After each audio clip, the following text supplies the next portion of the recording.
माँ के दरबार में आए हुए सभी माँ के भक्तों से निवेदन है कि माता जी का दरबार सजी है। आप सब माँ का दर्शन पाकर और प्रसाद लेकर ही जाएं।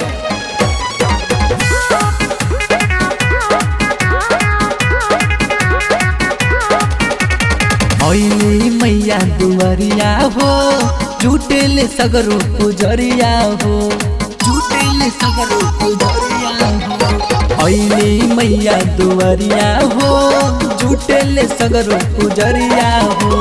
माई के चरनिया में सिरवा झुका के, माई के चरनिया में सिरवा झुका के, मैया जी का दर्शन आप कीजिए, आप कीजिए, आप कीजिए।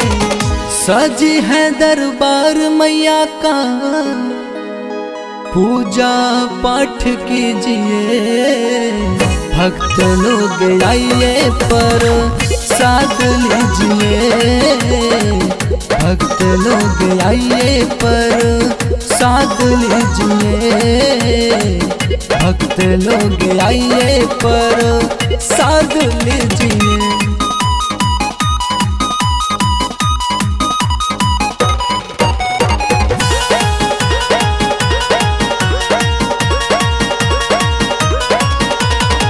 साल भर पे आवेली माई, गाँव घर मिली की करें पूजाई। बेंदुआर धाम में जे भी आई, काली माई के दर्शन पाई, काली माई के दर्शन पाई। साल भर पे आवेली माई, गाँव घर मिली की करें पूजाई। बेंदुआर धाम में जे भी आई, काली माई के दर्शन पाई। माई के चरनिया में सिरवा झुका के, माई के चरनिया में सिरवा झुका के, मैया जी का दर्शन आप कीजिए, आप कीजिए, आप कीजिए। सजी है दरबार मैया का, पूजा पाठ कीजिए।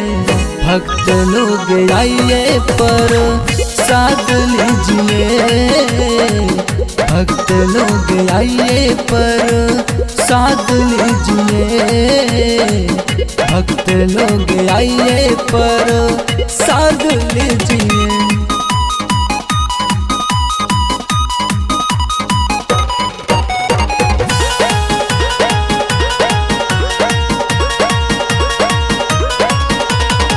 गौरव सुनील सचिन आकाश, हरदम रहेले माई के पास। माई के सेवा में दिनों रात लागल रहे गोलू साथ, लागल रहे गोलू साथ। बल्लू राजा भजन सुनावे, माई के भगतन के झूम के नचावे। अनिल भोजपुरिया संगे आवे, माई के चरनिया में सिरवा निवावे। माई के चरनिया में सिरवा झुका के, माई के चरनिया में सिरवा झुका के, मैया जी का दर्शन आप कीजिए, आप कीजिए, आप कीजिए। सजी है दरबार मैया का, पूजा पाठ कीजिए। भक्त लोग आइए पर साथ लीजिए, भक्त लोग आइए पर साथ लीजिए, भक्त लोग आइए पर साथ लीजिए। ए गोलू भैया, हम लोग के परिषद दो।